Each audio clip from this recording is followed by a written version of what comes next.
हमारे दर्शक बंधु, सब्सक्राइबर्स, व्यूअर्स जितने भी हैं सबको कोटि कोटि नमन। अभी बहुत कम वीडियो अपलोड कर रहे हैं और थोड़ा सा फुर्सत में हो रहे हैं। थोड़ा एग्जामिनेशन चल रहा है जिसके चलते थोड़ा बिजी रहते हैं। बच्चे लोगों का कॉपी तो सहाना पड़ता है, कुछ मजबूरियां रहती है हर किसी को, इसलिए आप लोग उसके लिए चिंता ना करेंगे। मैं बीच बीच में फिर भी डालते रहूंगा। आज भी हमारे भिखारी ठाकुर जी का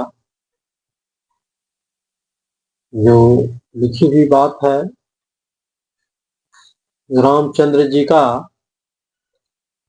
अयोध्या का दशरथ राजा के पुत्र रामचंद्र जी का विवाह जब हो रहा था, उनका जब बारात आया है, तो जिस तरह से दूल्हे का उन्हें स्वागत और उसका जो चुमावन वगैरह प्रक्रिया होती है, उसी पर यह गीत सामाजिक जो रीति रिवाज चला आ रहा है परंपरा से, उसी के हिसाब से मैंने उनका भी हुआ है।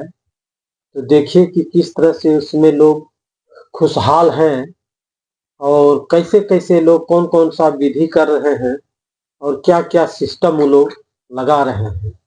इससे यह जान पड़ता है कि पहले भी यह रीति रिवाज था और आज भी है। तो भिखारी ठाकुर जी लिखे थे कि अवध से आले चित चोरवा हे सखी चलो बर परिछ। यानी जब दुल्हा बारात लगता है तो किस तरह से लोग बर को परछने के लिए कोई लोढ़ी, पान, सुपारी, किस तरह से उसका चुमावन प्रक्रिया चलता है, किस तरह से लोग खुशहाल रहते हैं, किस तरह से लड़के के बाप को उलाहन दिया जाता है। गाली एक तरह से लोग कहता है, गाली देने, शादी में लोग गाली देता है, लड़का लड़की को चुमाने में भी गाली दिया जाता है। जब लड़की ससुराल जाती है तो लड़का वाले का जितने भी सगे संबंधी महिलाएं होती है, वो सब गांव समाज का सब मिलके उसको गाली देते हैं। लड़का जब लड़की वाले के द्वार पर बारात जाता है तो लड़की वाला जितना होता है वो सब लड़का वाले को गाली देते हैं, बाराती को गाली देते हैं, दुल्हा को गाली देते हैं, दुल्हा के बाप को गाली देते हैं, पंडित जी, नौवा, धोबी सबका पुरातन पुरा देते हैं। इससे यह साबित होता है कि यह जो अध्ययन करके उन्होंने जो लिखा है, तो ये देख रहे हैं कि यह परंपरा पहले भी था और आज भी है। इस परंपरा को झुठलाया नहीं जा सकता। कहता है, बाल वृद्ध युवती उठी धौरत करी करी के आपुस में सोखा है सखी। यानी बच्चे, बूढ़े, औरत, युवा जितने भी हैं सब उसमें शामिल हैं और सब को एक से एक गीत गा रहे हैं, उलाहन दे रहे हैं, गारी सुना रहे हैं। जो दुल्हा है तो बेचारा कुछ बोलता नहीं है। दुल्हा के साथ में एक फुल लोकनिया रहता है,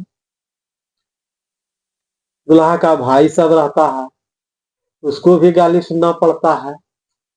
दुल्हा का फादर, चाचा जो भी रहता है उसको भी गाली सुनना पड़ता है, मामा उसको भी गाली सुनना पड़ता है, नाना तक को, फूफा तक को, सबको गरिया के बरोबर कर देता है।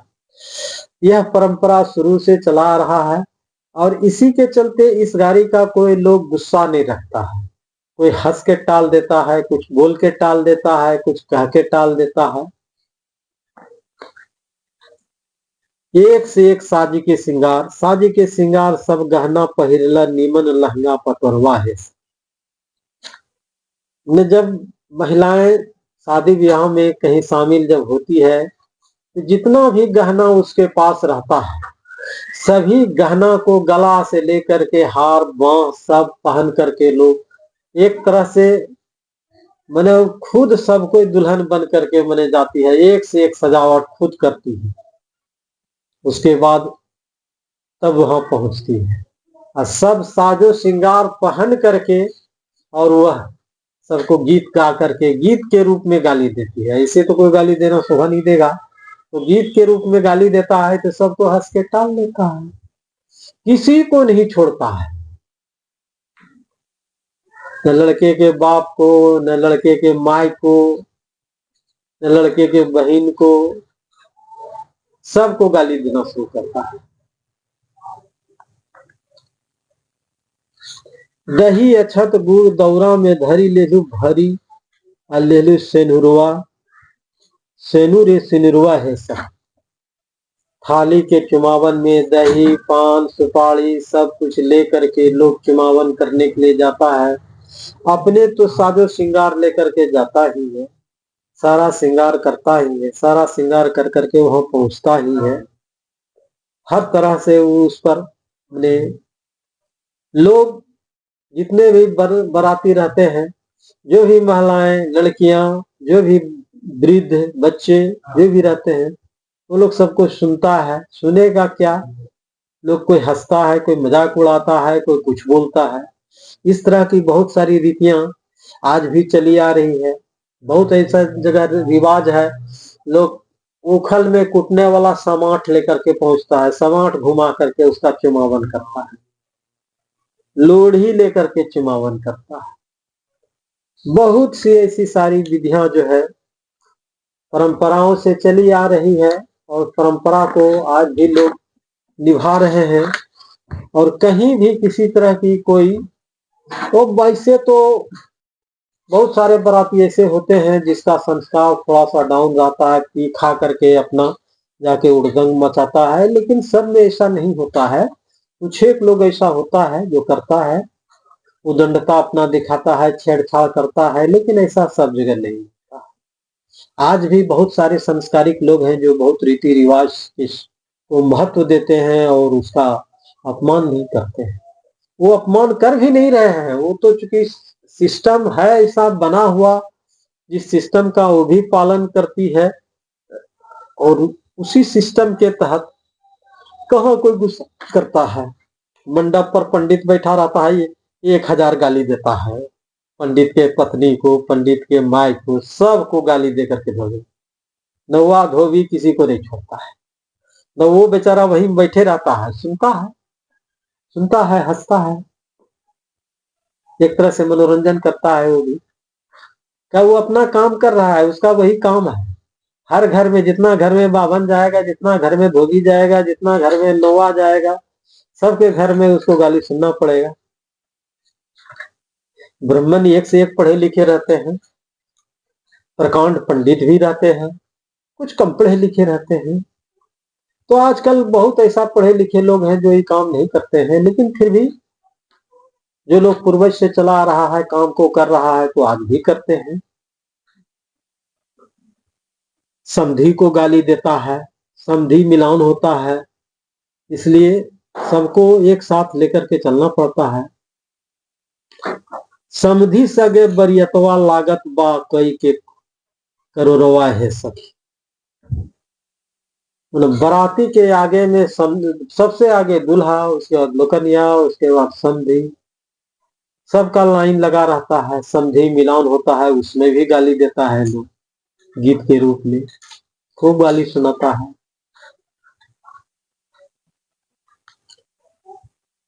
कुछ लोग बारात में हाथी घोड़ा सब लेकर के चलते हैं, कार जीप बस सब तरह का रहता है। कुछ हाथी घोड़ा जो है अपना कर्तव्य दिखाते हैं, जिसको कुछ ट्रेनिंग प्रशिक्षण दिया हुआ रहता है। इस प्रकार से बहुत सारी कृतियां, प्रथा, चलन, रीति रिवाज चालू रहता है। कुछ हाथी घोड़ा पर साधु महात्मा भी आते हैं आशीर्वाद देने के लिए। बहुत ऐसे बड़े बड़े लोग के घरों में शादी होता है तो बहुत तरह के लोग जुटते हैं। कुछ नेता रहता है, कुछ अफसर भी रहता है, कुछ पुलिस भी रहता है, सब तरह के लोग रहते हैं। जैसा पार्टी रहता है उस तरह का आदमी का जुटान होता है, उसी तरह का डेकोरेशन होता है।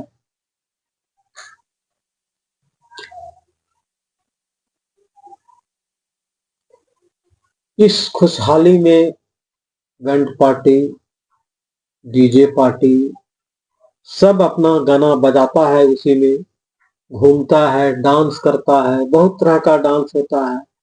लेकिन डीजे का मैं आज भी समर्थक नहीं हूँ। इससे बहुत लोगों को नुकसान होता है, और खास करके बुजुर्ग लोगों को, जिसको सीने का बीमारी है, जिसको धड़कन है, उनको नुकसान होता है। इसलिए आज के प्रथा में जो डीजे का सिस्टम है, ये सही नहीं है। मैं इसका समर्थन नहीं करता हूँ। भले हमारे कुछ समर्थक होंगे जिनको अच्छा लगता होगा, बहुत ऐसे समर्थक होंगे, मेरे सब्सक्राइबर होंगे जिनको पसंद नहीं होगा। वही कहते हैं वो बार बार कि अवध से आया हुआ है बारात, लोग किस तरह से उनका खातिरदारी कर रहे हैं, किस तरह से उनको गीतों में अपना गाली सुना रहे हैं, किस तरह से उनके कमी को गिना रहे हैं कि क्या दिया क्या नहीं दिया। लोग बहुत तरह से लड़का के बाप, लड़का की माँ, लड़का के बहन, लड़का का बाप, लड़का का फूफा, मामा, सबको गाली से बराबर धो देते हैं। इसलिए सामाजिक रीति रिवाज में यह सब तो चला रहा है, इसलिए इसमें किसी तरह की कोई दिक्कत नहीं है। ये चूंकि भिखारी ठाकुर जी रामचंद्र जी का जो शादी अवध से जो आए थे बारात जनकपुर में, जिनका जानकी जी की शादी में जनक राजा के यहाँ, वहां का वर्णन इन्होंने किया है, क्योंकि वो भी मिथिलांचल के ही थे और ये भी मिथिलांचल के ही हैं।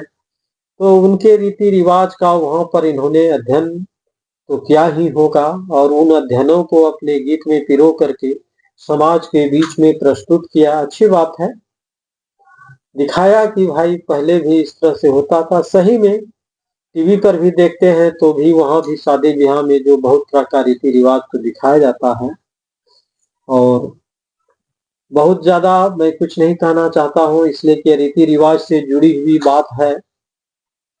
आप लोग इसको देखेंगे, सब्सक्राइब करेंगे, लाइक करेंगे, कमेंट करेंगे, शेयर करेंगे, यथासंभव जहां तक जो भी उचित हो सके करेंगे। सब्सक्राइब और लाइक तो जरूर कर दिया करें, कमेंट भी करें, आप लोगों से निवेदन है। जय हिंद।